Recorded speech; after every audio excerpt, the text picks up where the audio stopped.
नमस्कार दोस्तों, welcome to सरकारी स्टडी बेस्ड एजुकेशन। क्या आप पीजीडीसीए या डीसीए के सेकंड सेमेस्टर में अध्ययन कर रहे हो? यदि आप एग्ज़ाम देना चाहते हो आगे, तो उसके लिए मैं आपको कुछ इंपॉर्टेंट क्वेश्चन बताने वाला हूँ सेकंड सेमेस्टर के। तो पहला सब्जेक्ट आपको देखने को मिलेगा दोनों चीज़ों में, यानी कि डीसीए या पीजीडीसीए की बात करें, दोनों में आपको आईटी ट्रेंड्स एंड टेक्नोलॉजी देखने को मिलता है। तो यहाँ पे आपको सिलेबस मिलता जुलता मिलता है। डीसीए में आपको थोड़ा सा मल्टीमीडिया का पार्ट देखने को मिलता है। मल्टीमीडिया मतलब जो पीजीडीसीए के फर्स्ट सेमेस्टर में होता है वही मल्टीमीडिया यहाँ पे फर्स्ट यूनिट में देखने को मिलता है। बाकी चीज़ें आपकी सेम टू सेम देखने को मिलती है। तो इसलिए मैंने दोनों को कंबाइन करके एक जो है इम्पॉर्टेंट क्वेश्चन यहाँ पे बना दिया हूँ। तो आप मिलाकर यहाँ पे इन क्वेश्चन को विशेष रूप से ध्यान दे सकते हैं ताकि आप एग्ज़ाम में अच्छे से नंबर प्राप्त कर सकें। तो चलिए, यहाँ पे आपको टोटल मिलाकर 5 यूनिट में डिवाइड होता है कोई भी सब्जेक्ट, और प्रत्येक यूनिट में आपको जो है क्वेश्चन मिलते हैं, ठीक है, और ऑप्शनल भी होते हैं। पर यहाँ पे मैं इंपॉर्टेंट बता देता हूँ, अगर आपको जो है याद है और ऑप्शन वाला याद नहीं है तो आप अथवा वाला कर सकते हैं। तो देखिए, सबसे पहला अगर क्वेश्चन की बात करूँ तो पहली यूनिट में देखने को मिलता है ई गवर्नेंस क्या है और इसको समझाना है, ठीक है। अब क्वेश्चन आया 8 नंबर का, तो उसके हिसाब से आपको आंसर लिखना है। यदि ये अकेला क्वेश्चन 16 नंबर का आ गया तो इसके अनुसार से आपको क्वेश्चन लिखना है। क्वेश्चन कैसे लिखना है उसके लिए मैंने एक ऑलरेडी वीडियो बना चुका हूँ। अगर आपको नहीं पता है तो आप यूट्यूब में जाइए, और यूट्यूब में जाने के बाद आपको जो है यहाँ पे सर्च कर लेना है। क्या, जैसे आप नॉर्मली अगर सर्च करते हो अरविंद टिप्स के नाम से, ठीक है, इस प्रकार से आप सर्च करते हो तो देखिए ऊपर ये चैनल आ जाता है अरविंद टिप्स, ठीक है। इसमें आपको जाना है और वीडियोस में आप जाकर देखोगे तो देखिए पेपर कैसे सॉल्व करें, ये देखिए आपको दिख रहा है यहाँ पे पेपर कैसे सॉल्व करें, एक वीडियो दिख रहा है, इसको आपको देख लेना है कंप्लीट। किस प्रकार पेपर सॉल्व करना है इसमें मैंने कंप्लीट बताया हूँ, ठीक है। इसके अलावा आपको एक चीज़ और बताता हूँ, मैं यूट्यूब में ही आपको देखने को मिलेगा। अगर आपको आईटी ट्रेंड से रिलेटेड सारी चीज़ें पढ़ना है तो मैंने कंप्लीट एक ही वीडियो में आईटी ट्रेंड से रिलेटेड सारी चीज़ें यहाँ पे वीडियो डाल रखा हूँ। यहाँ देखिए आईटी ट्रेंड्स एंड टेक्नोलॉजी, इस प्रकार आप सर्च करोगे तो सबसे ऊपर देखिए यहाँ पे मेरे द्वारा बनाया गया वीडियो आपको दिख रहा है, यहाँ पे IT trends and technology complete course, ठीक है, जो कि लगभग 5.5 घंटे के आसपास आपको देखने को मिलता है। तो इसमें आप कंप्लीट आईटी ट्रेंड पढ़ सकते हो, ठीक है। इसके अलावा मल्टीमीडिया वाले पार्ट की अगर बात करें तो वो मल्टीमीडिया वाले चैप्टर यानी कि मल्टीमीडिया वाले वीडियो में मिल जाएगा आपको, जो डीसीए वाले हैं उनके लिए। तो चलिए इस वीडियो को आप देख लीजिए और उसके बाद आप जो है क्वेश्चन पेपर में इन सारे क्वेश्चंस को आप तैयार कर लीजिए। चलिए, पहला क्वेश्चन तो हमने देखे ई गवर्नेंस क्या है, ई गवर्नेंस को समझाइए। इसको आप जो है पढ़ लीजिए, पीडीएफ भी आपको प्राप्त हो जाएगी, ठीक है। इसके अलावा साइबर अटैक क्या है, साइबर क्राइम आप समझते होंगे, साइबर क्राइम से रिलेटेड क्वेश्चन है। शिक्षा में पीपीपी मॉडल, पीपीपी मतलब होता है पब्लिक प्राइवेट पार्टनरशिप, यानी कि गवर्नमेंट और जो मतलब एक प्रकार से प्राइवेट होता है, ठीक है, गवर्नमेंट और प्राइवेट दोनों सेक्टर मिलकर जो काम करते हैं और शिक्षा के क्षेत्र में जो करेंगे उसको आपको समझाना है यहाँ पर, ठीक है। इसके बाद डिनायल ऑफ सर्विस, इसका मतलब होता है, डिनायल ऑफ सर्विस का मतलब होता है जैसे आप कोई कंप्यूटर आपका, और कंप्यूटर में आप कुछ इच्छित मतलब अपनी इच्छा अनुसार कोई चीज़ें प्राप्त करना चाहते हो या चालू करना चाहते हो उसको, और उस समय वो चालू ना हो, यानी कि आपकी पहुंच से उसको दूर कर दिया जाए कुछ गलत उद्देश्य से, गलत उद्देश्य वाले व्यक्तियों के द्वारा, तो उस प्रकार की सर्विस को बोलते हैं डिनायल ऑफ सर्विस। इसके बारे में आपको लिखना है यहाँ पर। नेक्स्ट जो क्वेश्चन है, किन्हीं दो ई गवर्नेंस मोबाइल ऐप के बारे में बताना है। ई गवर्नेंस होता क्या है, देखिए ई गवर्नेंस, गवर्नेंस का मतलब होता है प्रशासन, और प्रशासन का मतलब क्या होता है, जैसे मान लीजिए भारत सरकार, ठीक है, भारत सरकार के अंतर्गत जो है हम सारे जो जनता है उसको प्रशासित किया जाता है, तो उसमें सारी सेवाओं को यहाँ पे हमारे तक पहुँचाया जाता है। बहुत सारी सेवाएं होती है, अगर वो सेवाएं मैनुअली आती है तो वो कहलाएगा प्रशासन, परंतु अगर वो इंटरनेट के थ्रू, कंप्यूटर के थ्रू आती है तो वो कहलाता है यानी कि इलेक्ट्रॉनिक प्रशासन या ई गवर्नेंस उसको बोल सकते हैं। और ई गवर्नेंस यानी कि गवर्नमेंट जो भारत सरकार है उसकी सेवाओं को किन किन मोबाइल ऐप या कौन कौन सी सर्विसेज को द्वारा लाया जाता है, तो उनमें से आपको सिर्फ 2 मोबाइल ऐप के बारे में विस्तार पूर्वक यहाँ पे लिखना है। इसके अलावा देखिए यहाँ पे 2 चीज़ें और बोली गई। ईमेल फ्रॉड क्या है, ईमेल आपको पता होगा, इलेक्ट्रॉनिक मेल, उसका फ्रॉड क्या होता है, जैसे अनावश्यक ईमेल आ जाते हैं। आपने बहुत सारी जगह देखा होगा यूट्यूब चैनल हैक हो जाते हैं, क्यों? क्योंकि ईमेल में ऐसे ऑफर आते हैं फ्रॉड वाले, उसको आप लिंक पे जैसे क्लिक करोगे आपकी सारी इन्फॉर्मेशन कहाँ चली जाती है, जिस व्यक्ति के द्वारा ईमेल भेजा गया है उस पर्टिकुलर व्यक्ति के पास, तो उससे रिलेटेड चीज़ों को ईमेल फ्रॉड बोला जाता है। मालवेयर होता है जो भी गलत उद्देश्य से प्रोग्राम बनाया जाता है उसे मलवेयर बोलते हैं, वायरस का एक प्रकार होता है। नेक्स्ट जो क्वेश्चन है वो आपको देखने को मिलता है, ई डेमोक्रेसी की व्याख्या कीजिए। तो देखिए डेमोक्रेसी मतलब आप समझ सकते हैं जिसे हम डेमोक्रेसी मतलब क्या होता है भाई, लोकतंत्र। सिंपल सी बात, हम जो है वोट डालते हैं कि नहीं, वोट डाल के क्या करते हैं, हम हमारे नेता को चुनते हैं। अगर वही काम इलेक्ट्रॉनिक तरीके से हो जाए, यानी कि कंप्यूटर और इंटरनेट के माध्यम से हो जाए, तो उसे ही ई डेमोक्रेसी बोलते हैं। आईटी ट्रेंड में ये सारी चीज़ें मिल जाएगी। पीपीपी मॉडल की संकल्पना को विस्तार पूर्वक समझाइए। देखिए अगर आप पीपीपी मॉडल को विस्तार से पढ़ लेते हो तो पीपीपी से रिलेटेड जितने भी क्वेश्चन आएंगे आप उन क्वेश्चन में वो आंसर को लिख सकते हो। साथ ही अगर यहाँ देखें, देखिए डीसीए वालों के लिए यहाँ पे क्वेश्चन है, मल्टीमीडिया की संकल्पना की व्याख्या कीजिए। मल्टीमीडिया की संकल्पना की व्याख्या कीजिए। ये क्वेश्चन आपको जो है पीजीडीसीए वालों को फर्स्ट सेम में आपने देखे होंगे, पर यहाँ पे डीसीए वालों को देखने को मिलता है। मल्टीमीडिया के विभिन्न तत्वों की व्याख्या करना है। यहाँ पे मल्टीमीडिया की आवश्यकता क्यों होती है इसकी व्याख्या करना है। मल्टीमीडिया में साउंड, इसके अलावा आप देखिए ये सारे जो 3-4 क्वेश्चन है वो सिर्फ डीसीए वालों के लिए है। पीजीडीसीए वालों के लिए यहाँ पे ये क्वेश्चन आवश्यक नहीं है, क्योंकि ये मल्टीमीडिया के क्वेश्चन है और डीसीए वालों के सिलेबस में ये अवेलेबल है। इसके अलावा ई गवर्नेंस, ये सभी के लिए है। ई गवर्नेंस क्या है, देखिए ई गवर्नेंस नागरिक जो भागीदारी उसको प्रोत्साहित करने के लिए सरकार के प्रयासों की व्याख्या करना है। तो ई गवर्नेंस से रिलेटेड सारे डायमेंशन आप क्लियर कर लीजिए एक बार। जितने भी क्वेश्चन आएंगे ई गवर्नेंस के वो सारे क्वेश्चन आप हल कर सकते हो आईटी ट्रेंड के अंतर्गत पहली यूनिट में। फिर मल्टीमीडिया क्या है, ये क्वेश्चन भी सिर्फ डीसीए वालों के लिए है, ठीक है। और यहाँ पे मल्टीमीडिया से रिलेटेड जितने क्वेश्चन है वो सिर्फ डीसीए वालों के लिए है, ठीक। इसके अलावा नेक्स्ट जो यूनिट देखने को मिलती है वो मिलती है ई कॉमर्स से रिलेटेड। देखिए ई कॉमर्स है, विभिन्न भुगतान सिस्टम है, जैसे कि इलेक्ट्रॉनिक पेमेंट सिस्टम होता है, ईपीएस जिसे बोलते हैं, ठीक है। जिसे हम बोल सकते हैं ना कि हम ऑनलाइन अगर किसी को भुगतान करते हैं तो वो ईपीएस कहलाता है। ई कॉमर्स मतलब होता है, जैसे आपने अमेजन देखे हो, ठीक है, अमेजन या फिर फ्लिपकार्ट देखे होंगे, या फिर ऑनलाइन किसी भी प्रकार का जो व्यापार है उसे हम बोलते हैं ई कॉमर्स, ठीक है।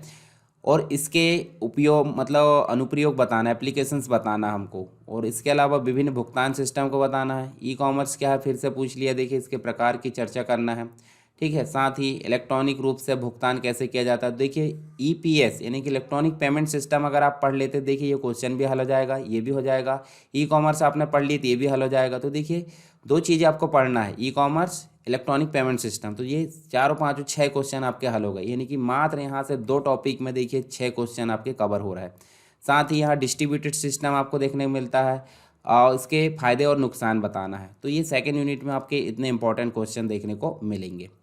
सेकेंड तो हो गया हमारा, थर्ड देखते हैं। यानी कि थर्ड यूनिट में देखें तो ब्लूटूथ जो कम्युनिकेशन है, ब्लूटूथ आपको सबको पता है ब्लूटूथ होता क्या है, ठीक है। ब्लूटूथ मतलब कम्युनिकेशन के लिए यूज़ किया जाता है, हालांकि आज की डेट में इसका यूज़ बहुत कम हो गया है। एक्जेंडर है, शेयर आ जाते हैं, शेयर वाले बहुत सारे एप्लीकेशन आ जा रहा है। हम डायरेक्टली बिना ब्लूटूथ की सहायता के, व्हाट्सअप है, फेसबुक है, इसकी सहायता से फाइल को ट्रांसफ़र कर ले रहा है। साथ ही टेलीग्राम है, उसकी सहायता से भी। तो हालांकि ब्लूटूथ उपयोग में कम हो गया, परंतु यहाँ क्वेश्चन आया ब्लूटूथ कम्युनिकेशन को क्या उपयोग है, इसके उपयोग को आपको बताना है, ठीक है। इंटरनेट बैंकिंग का उपयोग करने में बरती जाने वाली सावधानियाँ, मतलब आपके पास बैंक अकाउंट होगा, लगभग सभी के पास बैंक अकाउंट है, ठीक है। और कुछ लोगों के पास इंटरनेट बैंकिंग की सुविधा भी होगी, कुछ मोबाइल बैंकिंग का उपयोग करते होंगे।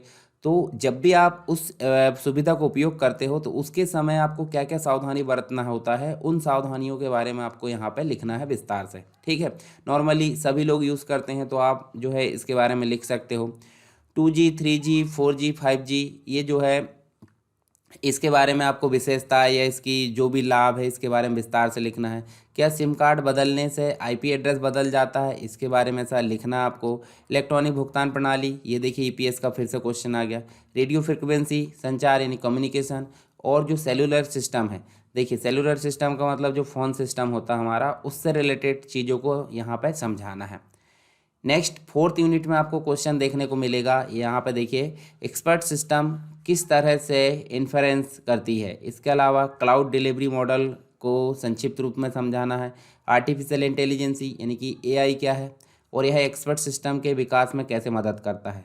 साथ ही नेक्स्ट क्वेश्चन है विभिन्न प्रकार के क्लाउड सिस्टम आर्किटेक्चर का वर्णन करना है। इसके अलावा वाईमैक्स टेक्नोलॉजी की संकल्पना को इसकी व्याख्या करना है, कैसे काम करती है, इसके बारे में समझाना है।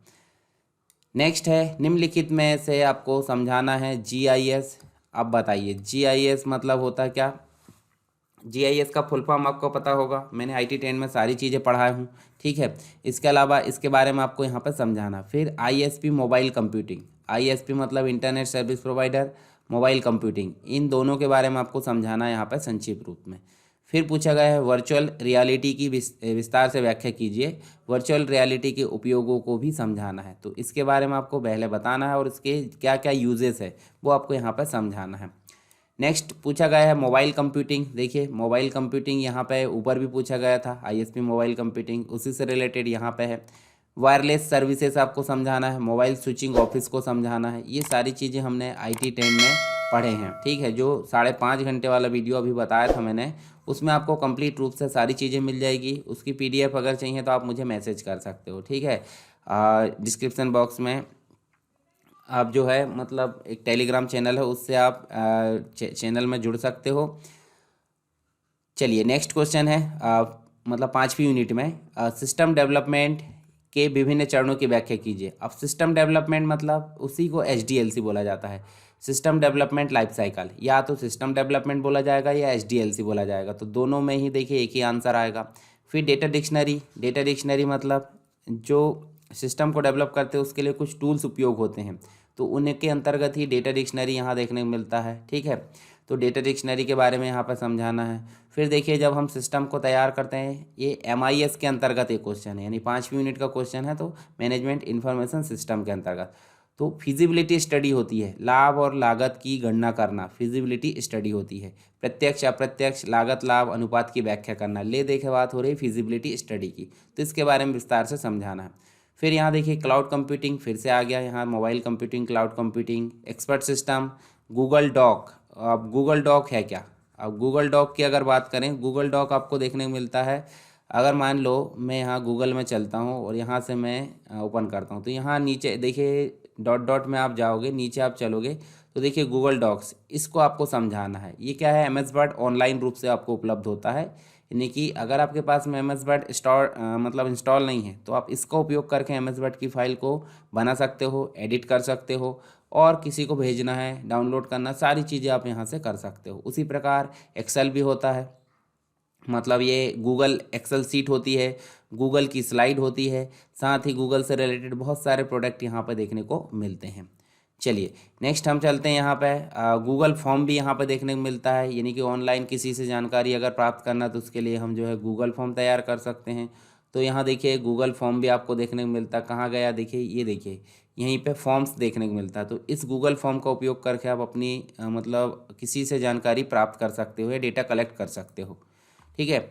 फिर नेक्स्ट है एक्सपर्ट सिस्टम, फिर से एक्सपर्ट सिस्टम पूछा, तो इसके बारे में आप एक बार पढ़ लीजिए, बार बार ये क्वेश्चन इस मतलब बदल बदल के आ सकता है, इसके एप्लीकेशंस को समझाना है। फिर आर्टिफिशियल इंटेलिजेंसी, एआई फिर से पूछ लिया। फिर आर्टिफिशियल इंटेलिजेंसी देखिए 2 बार इससे रिलेटेड क्वेश्चन पूछ लिए, तो एआई आप विस्तार से पढ़ लीजिए, ठीक है। साथ ही आप एक्सपर्ट सिस्टम को विस्तार से पढ़ लीजिए, एचडीएलसी है, ठीक। साथ ही जो ऑनलाइन चीज़ें यानी मोबाइल कंप्यूटिंग, क्लाउड कंप्यूटिंग है, वायरलेस सर्विसेज है। इसके अलावा आपको क्या पढ़ना है, देखिए यहाँ पे ईपीएस इलेक्ट्रॉनिक पेमेंट सिस्टम, उसके साथ ही आपको इंटरनेट बैंकिंग से रिलेटेड चीज़ें 2G 3G 4G, e commerce है, ई गवर्नेंस है, साथ ही इससे रिलेटेड ही क्वेश्चन आपको घुमा घुमा कर पूछते रहता है। तो ये सारी चीज़ें अगर आप अच्छे से पढ़ लेते हो तो आपको जो है सारे क्वेश्चन यहाँ पे बन जाएंगे। और ये जो क्वेश्चन है इस प्रकार से आपको अलग अलग डायमेंशन में देखने को मिलते हैं। आप विशेष रूप से ध्यान दीजिए, ये वीडियो जो है यहाँ पे आप देखोगे, मैं आपको सर्च करके तो दिखा दिया, इसके अलावा जो अन्य वीडियो है, जैसे चैनल आपको पता है, चैनल जिससे आप वीडियो देख रहे हो, तो उस चैनल में तो आप जा सकते हो आराम से। अगर आपने सब्सक्राइब नहीं किया है तो आप सब्सक्राइब कर लीजिए उसे, ताकि आपके लिए जो है फ़ायदे की चीज़ें है वो आप उससे मतलब एक प्रकार से लॉस ना कर पाओ। तो यहाँ देखिए ये चैनल है, चैनल को आप सब्सक्राइब कर लीजिए, देखिए यहाँ पर सब्सक्राइब कर लीजिए, और सब्सक्राइब करने के बाद जो बेल आइकॉन है उसको भी आप यहाँ पे ऑल करके रखा करिए, ऑल करके रखो। और यहाँ प्लेलिस्ट में जाना है, देखिए प्लेलिस्ट दिख रही, मोबाइल में भी आपको प्लेलिस्ट नज़र आएगी, प्लेलिस्ट दिखेगी। यहाँ आप जाओगे प्लेलिस्ट में तो यहाँ कहीं आपको पीजीडीसीए और डीसीए सेकंड सेमेस्टर करके एमसीयू सिलेबस दिखेगा, इसको आप जैसे क्लिक करोगे तो क्लिक करने के बाद आपको देखिए यहाँ पे लिखेगा आईटी ट्रेंड्स, फिर देखिए complete internet and web designing, ये सेकंड सब्जेक्ट है आपका। उसके बाद अगर आपको HTML CSS विस्तार से सीखना तो उसके लिए भी यहाँ पे वीडियो है। DTP पढ़ना है थर्ड पेपर तो वो भी है वीडियो यहाँ पे। उसके बाद आपका advance multimedia, Corel Draw, Adobe Premiere और साउंड फोर्स है। तो कोरल ड्रा का वीडियो सेपरेट है यहाँ पे। एडोब प्रीमियर और साउंड फोर्स का वीडियो अभी मेरे द्वारा नहीं बनाया गया है। यदि आपका मल्टीमीडिया की जगह ASP.NET हो तो ASP.NEट वाला देखिए कंप्लीट वीडियो यहाँ दिखेगा। तो ये सारी चीज़ें आपको यहाँ पे नज़र आएगी इस कंप्लीट मतलब एक प्लेलिस्ट में।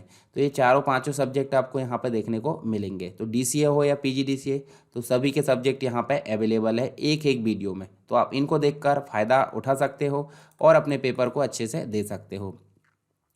तो यहाँ पे हमारा जो IT ट्रेंड है उसके इंपॉर्टेंट क्वेश्चन कंप्लीट हो गए। आई होप आपको क्लियरिटी मिल गई होगी किस प्रकार से क्वेश्चन आएंगे।